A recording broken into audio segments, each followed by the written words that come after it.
नमस्कार दोस्तों, आप देख रहे हैं बोले भारत।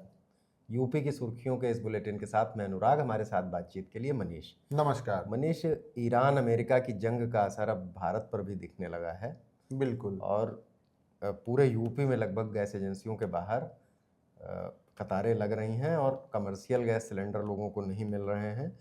और यहाँ तक कि ऐसा भी लोग कह रहे हैं कि वो गैस एजेंसी इस पर बुकिंग कर रहे हैं। हालांकि सरकार ने ये अभी एडवाइजरी दी थी, नियम बनाया था कि बुकिंग के 25 दिन बाद ही आप दूसरी बुकिंग कर पाएंगे, लेकिन उनका ये भी कहना है कि बुकिंग ही नहीं हो रही है।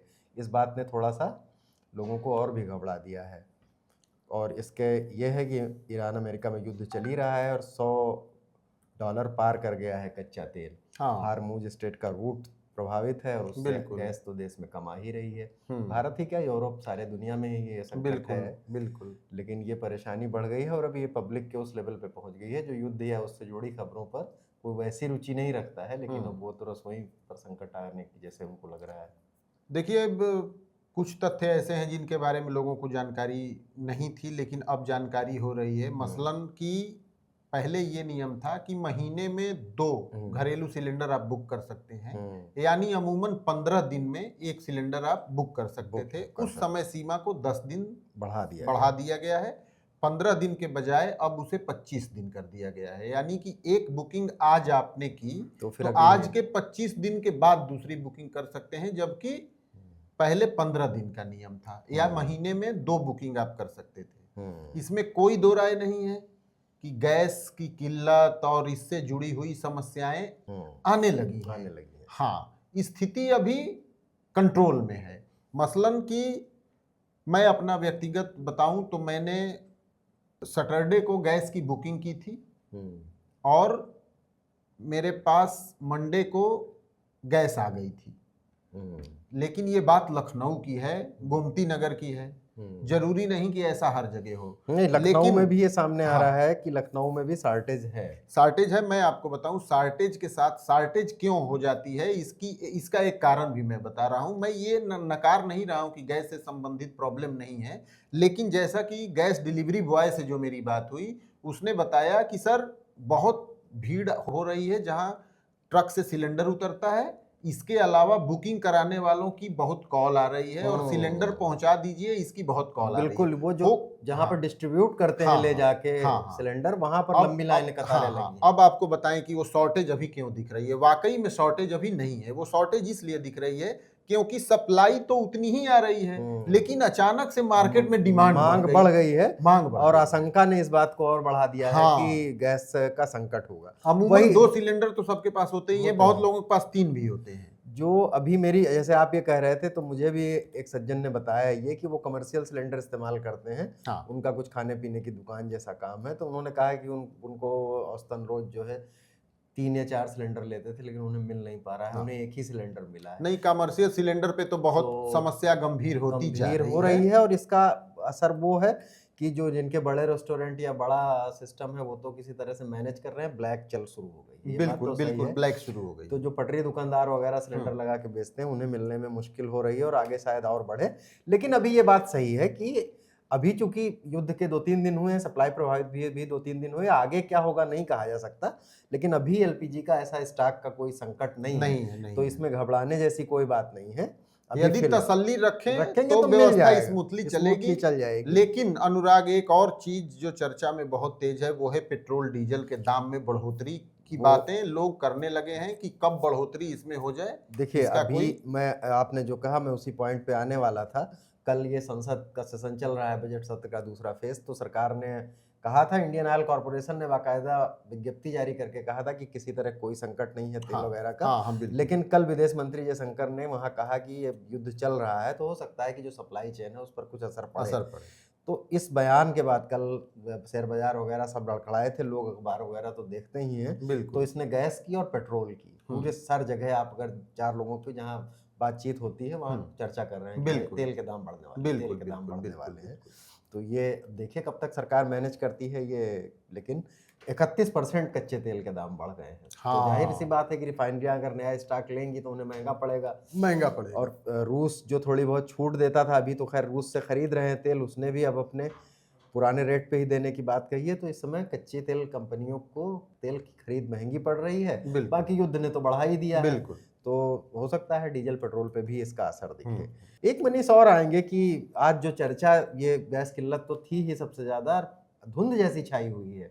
और ये धुंध मतलब लखनऊ में देखी मैंने, बाराबंकी में देखी, लेकिन एक दो जगह फोन पे बात हुई तो वहां भी पता चला कि धुंध जैसा है और अजीब एकाएक हो गया है। कुछ लोग कह रहे हैं कि बारिश भी हो सकती है। ये पूरे पश्चिम से लेके पूरब तक हम्म, प्रदेश में सभी जगहों पर, जैसा कि नवंबर दिसंबर में देखने को मिलता था स्मॉग, उस हाँ तरीके का वैसा ही कुछ माहौल हो गया है। और मार्च के महीने में जब गर्मी की शुरुआत होती है तो अमूमन ऐसा नहीं होता है, नहीं होता है। लेकिन एक क्लाइमेटिक चेंज के कारण अनुराग ऐसा हुआ है।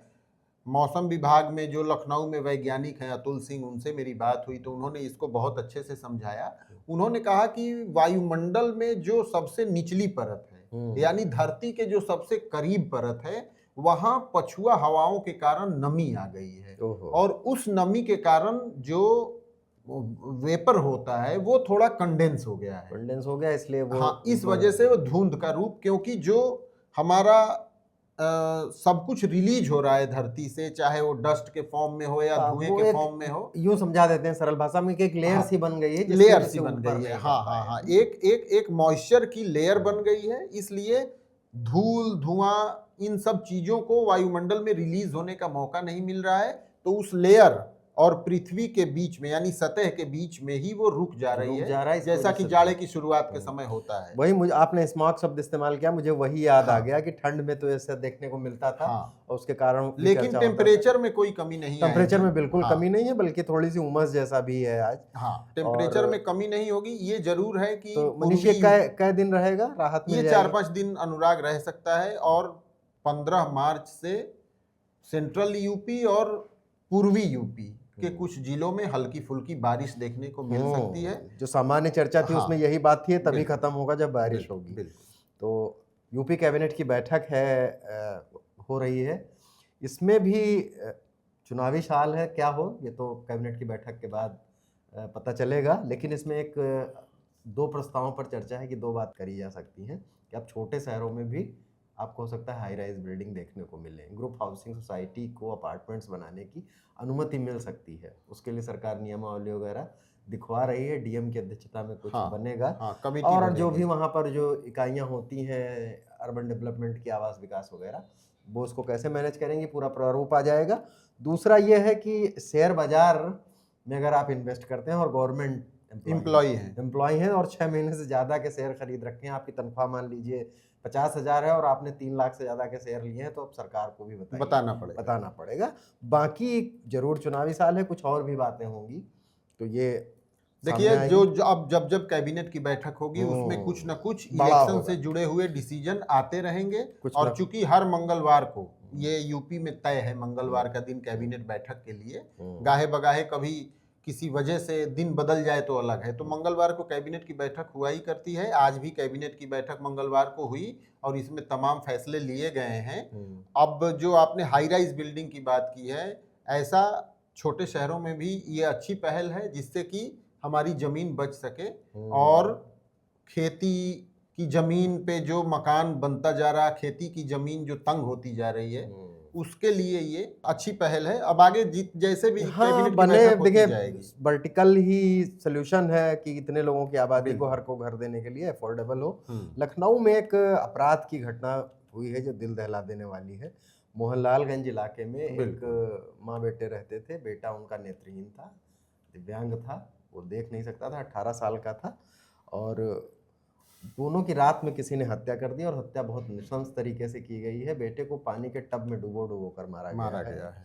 अभी तक इसमें कुछ बहुत ही बड़ी वारदात लखनऊ में हुई है और काफी दिनों के बाद लखनऊ में इस तरीके का डबल मर्डर का कांड आया है। इसमें डबल मर्डर भी है और पुलिस को आशंका है कि महिला के साथ रेप भी किया गया है, क्योंकि उसकी बिना कपड़े का शरीर उसका रजाई में लिपटा हुआ बरामद किया गया है। इस मामले में अभी जो प्रारंभिक जांच हुई है ना अनुराग, इसमें एक जमीन के सौदे को लेकर विवाद चल रहा था, वो अभी मामला सामने आया है। करीब ये 50 लाख रुपए की कीमत की जमीन थी मोहनलालगंज में, 3 बिस्वा।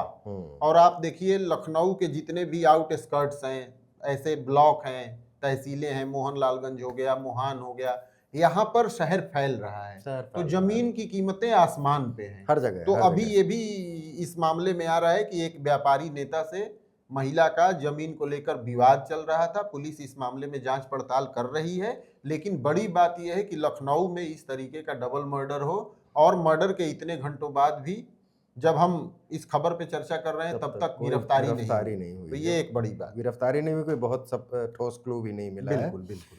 चलिए अभी एक और खबर पर चर्चा कर लेते हैं। T20 वर्ल्ड कप जीतने की खुमारी में है ही है हाँ, पूरा प्रदेश। बिल्कुल। और T20 वर्ल्ड कप टीम के सदस्य कुलदीप यादव शादी करने जा रहे हैं। शादी करने जा रहे हैं वंशिका से। वंशिका के साथ शादी करने जा रहे हैं।